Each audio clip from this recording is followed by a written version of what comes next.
Hey folks, Matt here, and today we're going to be doing something a little bit different for our channel.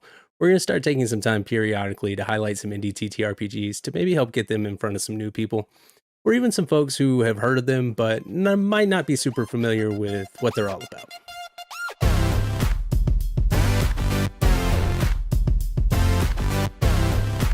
So pull up a chair and get your cartography tools ready, because today we're playing The Quiet Year. First off, I cannot overstate how much we love playing this game. It may have been some of the most fun we've had in a recording session to date. The Quiet Year is just a beautifully designed drawing and world building game that doubles as a commentary on the pressures of social forces and how they can affect the world around us. This game is such a refreshing change of pace from the first-person Dragon Slayers that many of us are used to playing. The rules are well thought out and laid out in a way that makes it incredibly easy to pick up. We use Discord and Tabletop Simulator's Draw It mod with only some minor component adjustments to play virtually, but all you really need is some form of collaborative whiteboard, or a simple pen and paper if you're playing in person, and a deck of cards. A few six-sided dice are handy for tracking project length, but you could do that on paper if you're in a bind. And contempt tokens, which really could be any designated object, whether it be rocks or coins or whatever you got laying around. The simplicity of the overall design makes it one of the more accessible games that we've come across. The premise is this: for a long time, we were at war with the Jackals. Now finally, we've driven them off, and we're left with this: a year of relative peace. One quiet year with which to build our community up and learn again how to work together. The opening story goes on to issue a vague threat about a pending disaster coming up at the end of the year, but doesn't go into any detail about what it is. That is, of course, by design. What that threat is and how it affects the world has little to do with the game, and is simply a way to remind players that your choices matter in the little bit of time that you do have. This story isn't about next year. It's about this one quiet year.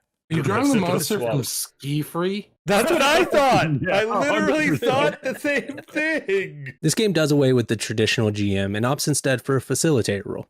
This person's only responsibility is reading instructions and making sure everyone understands and follows the rules. The rest is entirely collaborative. The table starts by agreeing to a general landscape of the map, and going around the table, each player picks a local detail to draw on the map. A river, a mountain range, a forest, an angry anthropomorphic swamp. You get the idea. Once you've done that, you decide the resources you have and how available they are, and from there you're ready to start your first week. Of those four, which one do we have in abundance? Souls. Souls? Okay. The swamp souls are the abundance. We have... Cool. The gameplay from there is exquisitely simple. You take turns drawing cards one suit at a time. Each card has a prompt on it, and you play out that prompt. The suits are separated into seasons. Springtime prompts are vibrant and full of life, centered around discovery and developing your world.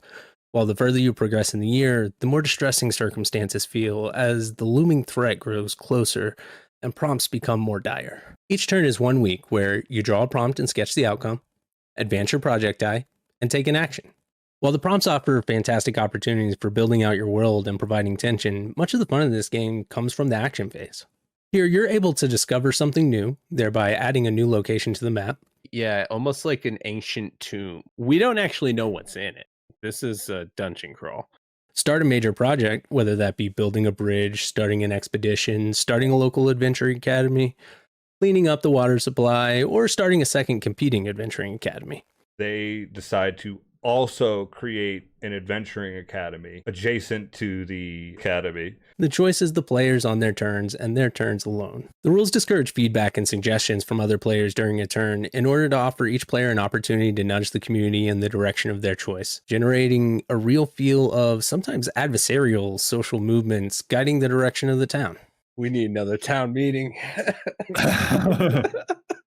We gotta do something about this carpenters union. This leaves much of the communication of the community up to the third action option: hold a discussion. Discussions are reminiscent of town hall meetings in that each party gets to express their opinions, but due to time and budget constraints, you can only get a couple of sentences in, and conversations are rarely resolved. I think I want to hold a discussion. Okay. Is everyone okay with this? All right. Doesn't really matter, does it? No, it doesn't. Discussions aren't the only way to express concern, however. Players may also take contempt tokens at any points to communicate their grievances or convey their disapproval of another player's turn, providing a graceful mechanic for dissent while still maintaining player agency. All said and done, between the pushing and pulling of social influences, the equal parts tension and opportunity from the prompts, and the accompanying inherent lore building, this game provides a fun, thoughtful, story-driven atmosphere with near unlimited replayability capped only by your own imagination.